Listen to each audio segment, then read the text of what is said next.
Fight करेंगे। वगैरह यहाँ में एक बात है, कल राधाचरण जी ने बताया था कि तिपरा मोथा को भी एक साथ आने के लिए वो बोल रहा है, लेकिन ग्रेटर तिपरालैंड के लिए नहीं, वो बीजेपी को हटाने के लिए बोल रहा है। आप क्या ऐसा बात में आप जाएंगे? देखिए, हमारा फाइट कोई पार्टी से व्यक्तिगत तौर में नहीं है, हमारा फाइट है फॉर ग्रेटर तिपरालैंड।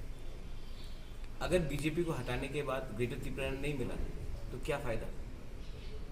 अगर बीजेपी को हटाना ही हमारा उद्देश्य है तो हम किसी से भी अलायंस कर सकते हैं, लेकिन हमारा उद्देश्य किसी को हराना, किसी को जिताने के लिए नहीं है। हमारा उद्देश्य है ग्रेटर तिपरालैंड। अगर राधा बाबू अपने दिल से हमारा मूवमेंट को सपोर्ट करते हैं तो मैं उनको स्वीकार करूंगा, मैं उनको वेलकम करूंगा, मैं उनको आदर करके मैं बोलूँगा आइए।